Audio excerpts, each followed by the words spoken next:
हरियापुर नामक गांव में एक किसान रहता था जिसका नाम रघु था। उसकी पत्नी सरला बेहद आलसी थी।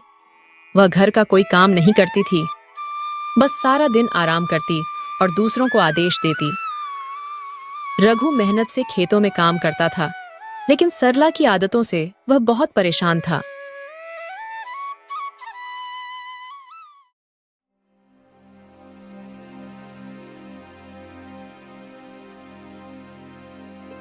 सरला उठो, सूरज सिर पर चढ़ आया है।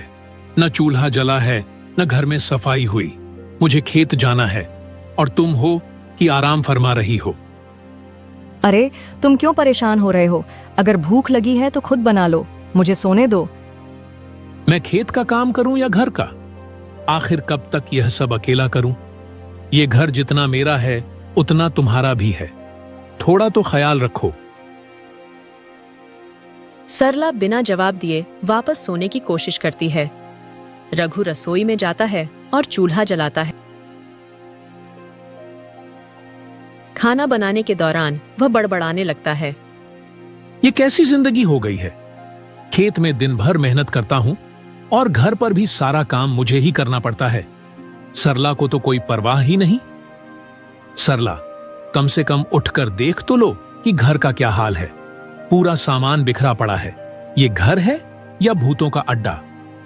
तुम्हें इतनी जल्दी है तो खुद ही सब कर लो, मुझे आराम चाहिए। रात भर सो नहीं पाई थी। रात भर? तुम तो खर्राटे मार रही थी।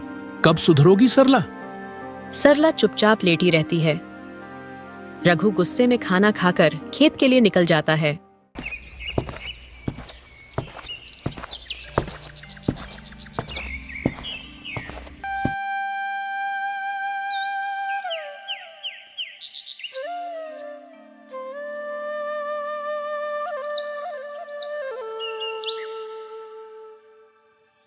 अरे रघु भाई, क्या हालचाल है?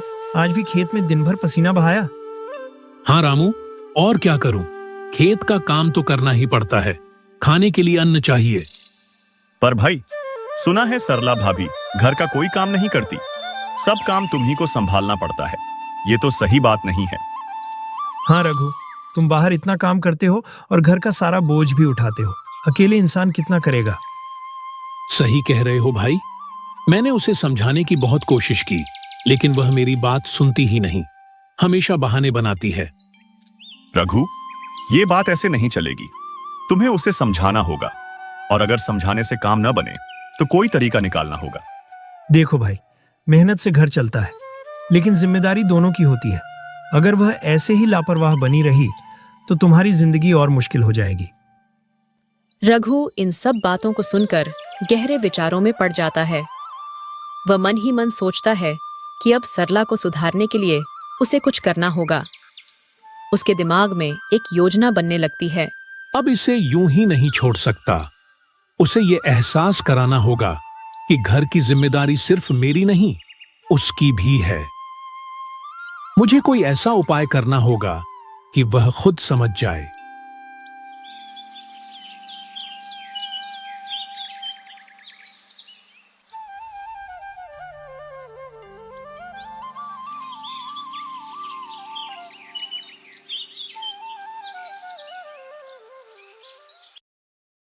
अगली सुबह रघु बिस्तर पर लेटा हुआ और बीमार होने का नाटक करता है।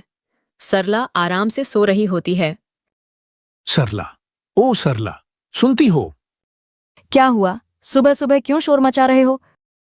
मुझे बहुत तेज बुखार है। लगता है आज खेत पर काम करने नहीं जा पाऊंगा। तो मत जाओ, मुझे क्या करना है? अगर मैं खेत नहीं जाऊंगा तो फसल खराब हो जाएगी और घर में कुछ खाने के लिए भी नहीं रहेगा। मैं खेत का काम नहीं कर सकती। ये सब तुम्हारा काम है।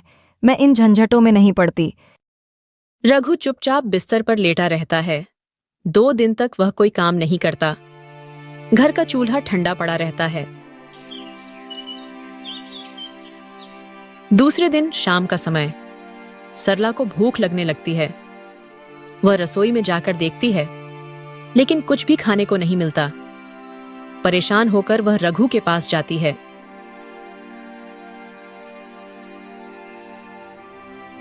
रघु, घर में कुछ भी खाने को नहीं है। मुझे बहुत भूख लगी है, अब क्या करूं? मुझे कुछ नहीं पता। मेरा शरीर तो उठने लायक भी नहीं है।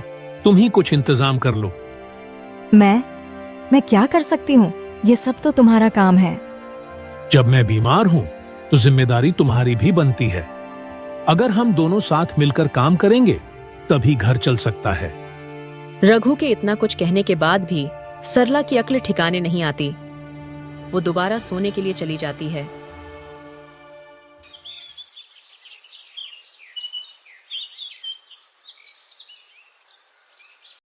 एक दिन रघु घर से अचानक गायब हो जाता है।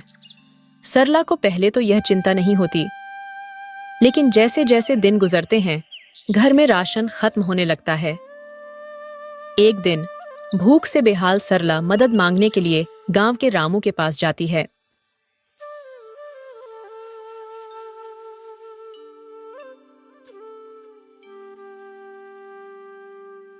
रामू भैया, कृपया थोड़े चावल दे दो।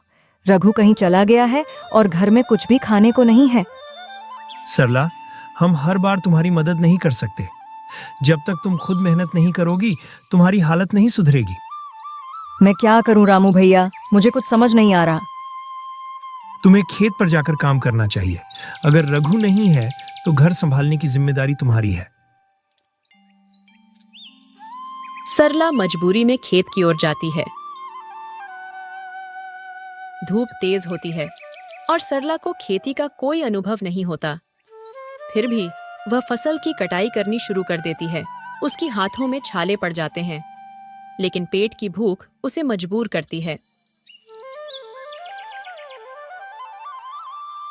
शाम को सरला थक कर घर लौटती है।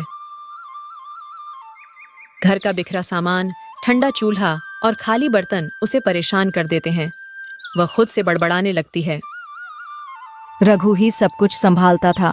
मैंने कभी नहीं सोचा था कि बिना उसके जिंदगी इतनी मुश्किल हो जाएगी। सरला घर की साफ सफाई करने लगती है और खुद के लिए रोटियां बनाने की कोशिश करती है, लेकिन जलने की गंध और आधी कच्ची रोटियां देखकर वह रोने लगती है।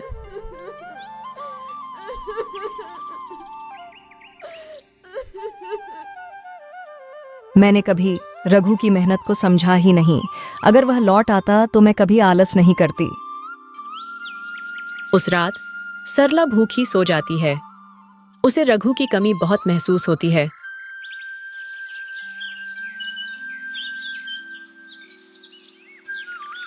अगले कुछ दिन सरला को खेत और घर के काम खुद ही संभालने पड़ते हैं। उसकी हालत खराब हो जाती है, लेकिन वह किसी तरह खुद को संभालने की कोशिश करती है। एक दिन अचानक रघु वापस आता है। वह सरला को खेत में काम करते हुए देखता है। सरला जैसे ही उसे देखती है वो भागकर उसके पास जाती है। तुम कहां चले गए थे रघु? मुझे छोड़कर क्यों गए? मैं चाहता था कि तुम यह समझो कि घर और खेत संभालना कितना मुश्किल है। मैंने सोचा जब तक तुम खुद मेहनत नहीं करोगी तुम्हें मेरी अहमियत समझ में नहीं आएगी। मुझे सब समझ आ गया रघु। मैं कभी तुम्हारी मेहनत को समझ नहीं पाई। अब मैं वादा करती हूँ तुम्हारे साथ हर काम में हाथ बंटाऊंगी। उस दिन के बाद से सरला में बदलाव आ जाता है। वह खेत और घर के काम में रघु का साथ देने लगती है।